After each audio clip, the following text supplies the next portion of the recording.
Tu fais quoi? Bah écoute, j'essaie de lire un manga, mais je trouve bizarre. C'est que dès le début du livre, tu connais la fin en fait. Non, mais ça c'est normal, ça. Dans les mangas, tu commences. Tu fais, c'est dans l'autre sens quoi. C'est pas. Mais non. C'est-à-dire de droite à gauche. Tu commences par les pages de la fin en fait. Ah d'accord, ok. Ah bah écoute, ouais, je savais pas. Bah je te remercie. Avec plaisir. Puis toi, tu fais quoi là? Je viens de recevoir un meuble. Ouais. C'est les meubles suédois là, bon je peux pas dire la marque, mais tu vois de quoi je parle. Ikea? Oui, Ikea. Et? Écoute, j'ai reçu le colis, j'ai pris la notice. Ouais. Une merde toi, je lis, je comprends rien, les B4, les C12, les vis, les mains. Oh, je suis paumé. Pourtant c'est pas compliqué. Tu dis ça, alors que toi dans ton métier là, sur scène, les DJ, les machins, toi t'as pas besoin de monter ça, t'as pas besoin de monter de meubles toi. Bah si. Attends, tu vas pas me faire gober que tu montes des armoires placées sur scène toi? Oh des armoires, non, mais des stands pour DJ, ouais.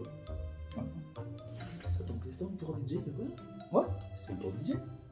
Tu montes ça sur scène, sur la scène? Ouais. Comment tu fais? Je vais t'expliquer. Allez, jingle.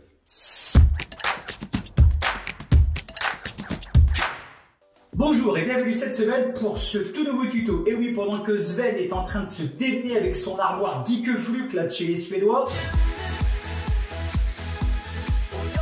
nous on va parler de stand pour DJ. Parce que ces meubles, eux, au moins, sont faciles à monter, ils sont cool, ils sont super sympas et sympa. Et vous allez me dire, depuis le début, on parle de meubles, on parle de stands, vous allez me demander quelle est la différence. Quand vous allez le dimanche matin sur le marché, vous voyez votre maraîcher, qu'est-ce que vous lui dites? Bah déjà, vous commencez par dire, bonjour, comment ça va, oh là là, quel temps aujourd'hui, il fait pas chaud, c'est l'hiver, oui, mais bon, alors qu'est-ce que je peux vous servir? Non, c'est pas le propos là, on n'a pas le temps. Effectivement, ce n'est pas le propos. Quand lui, le maraîcher, il pose ses petits légumes sur sa table, il les pose sur quoi? Sur un meuble? Non. Il les pose sur un stand. Donc toi, ton matériel de DJing, tu le poses sur quoi?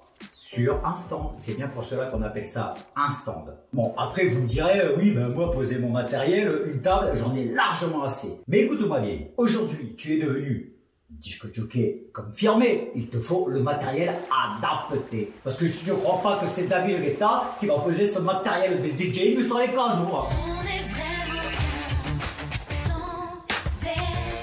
Cet accent. Et les stands pour DJ, il en existe plusieurs. Et je parie que tu vas nous les présenter. Ah non. Hein? Mais si, bien sûr que si, je vais vous les présenter. Allez, jingle.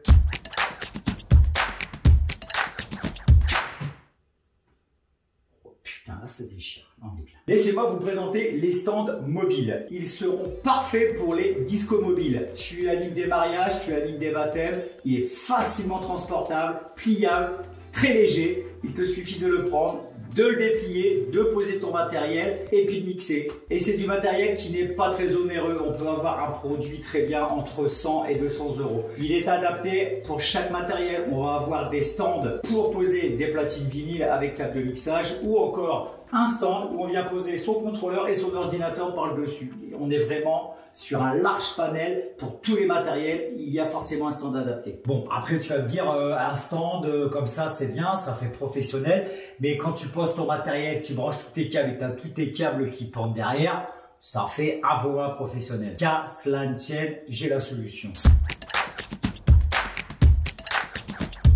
Les options pour les stands mobiles, il en existe deux types généralement. Des façades en lycra qui viendront cacher tous tes fils, où tu vas pouvoir même mettre des lumières LED derrière pour pouvoir donner une ambiance à ton stand, mais aussi la structure pour lumière qu'on vient adapter sur le stand. Tu peux avoir le choix d'avoir un pont séparé ou d'avoir un pont sur ton stand, avoir quelque chose d'assez compact avec ta structure lumière et ton paravent.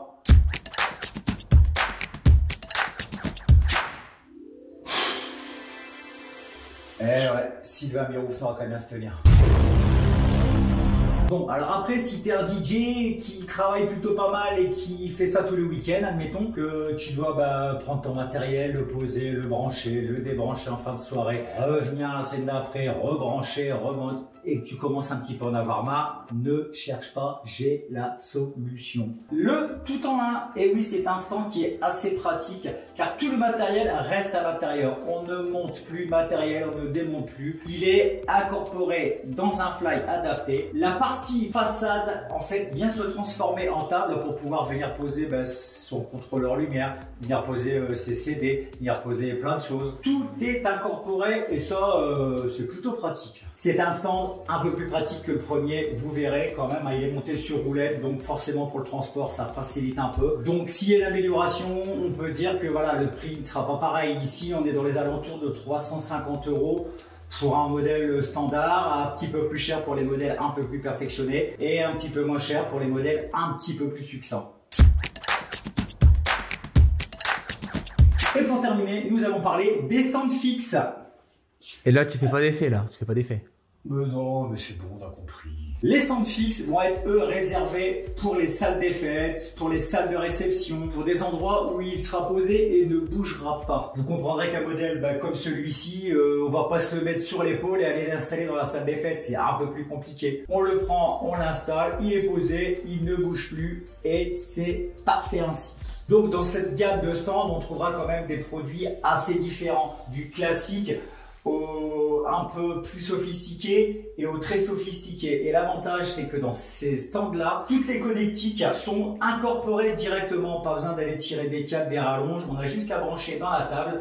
Sur un modèle comme ça, on a on a des petits écrans avec des LED pour faire de la couleur, pour faire un truc d'assez sympa. Et ce modèle-là, qui a le mérite d'exister. Et pour les stands fixes, vous comprendrez que les tarifs sont encore un peu plus élevé. Sur une entrée de gamme relativement bien conçue, on va être dans les 750 € et on monte crescendo et on peut dépasser les 4 chiffres aussi.